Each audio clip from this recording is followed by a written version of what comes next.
जय श्री राधे, जय श्री राधे। एक जन्म के नहीं अनंत जन्मों के भाग्य जब उदय होते हैं तो भागवत या सत्संग में मन लगता है, अन्यथा नहीं हो पाती। ऐसे सुंदर भक्तिपूर्ण अनुष्ठान गोविंद की ही कृपा से होते हैं।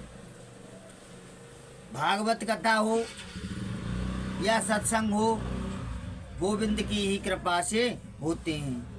सत्संग को या भागवत कथा को मनोरंजन की दृष्टि से नहीं देखना चाहिए, क्योंकि भागवत या सत्संग दोनों में ही भगवान का प्रादुर्भाव है। इसी से हम प्रादुर्भाव कहते हैं। भागवत कथा या सत्संग जिसने विशुद्ध माने शुद्ध किया जाए, हम भागवत महात्म कहते हैं। श्रीमद् भागवत महात्म का ये संक्षेप से वर्णन करते हैं। प्रेम से बोलो जय श्री कृष्ण, जय श्री राधे। श्रवण में श्रीमती निंद्रा देवी कोई व्यवधान न डाले, इसलिए जय श्री कृष्ण जय श्री राधे कहना में संकोच न करें।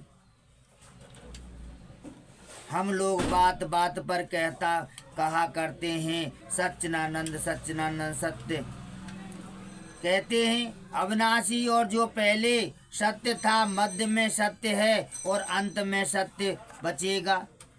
दूसरी बात चित्त मानो प्रकाश यानी बल्ब और ट्यूब से नहीं होता है।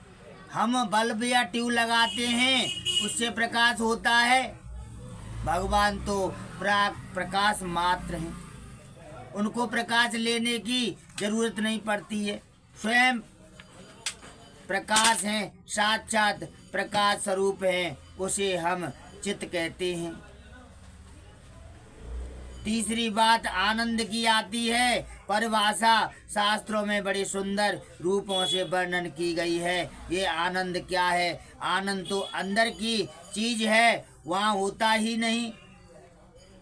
आत्मा के बोध को, आत्मा के ज्ञान को, एक और बात दुनिया में जितनी भी चीज है सबका उल्टा कुछ न कुछ होता है, पर आनंद का उल्टा कुछ नहीं होता।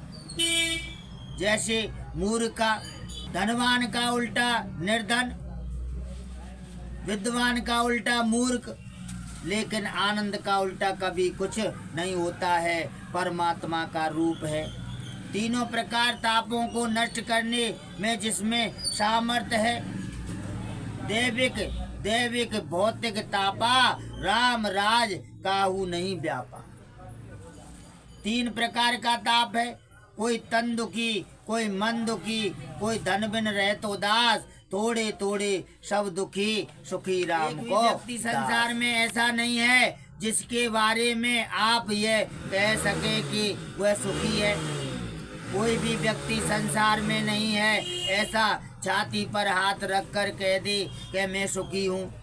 किसी को भी सुख नहीं है।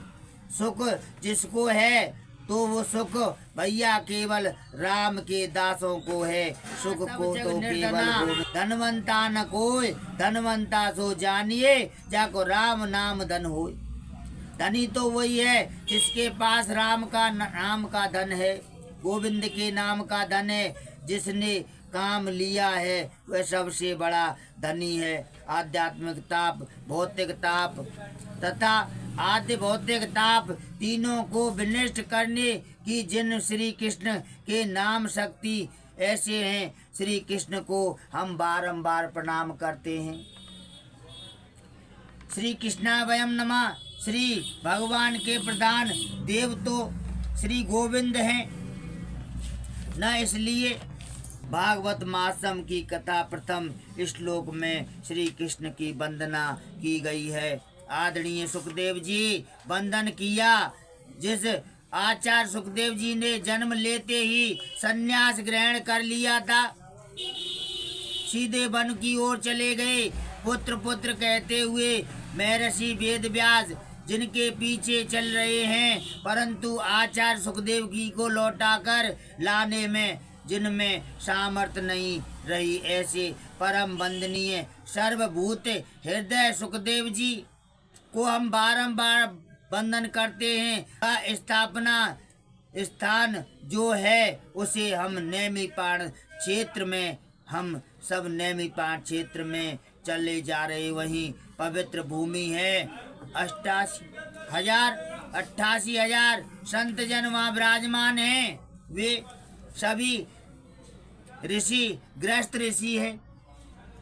हम लोग कहते हैं शौनकादिक ऋषि जिनकी बड़ी बड़ी लंबी आयु है।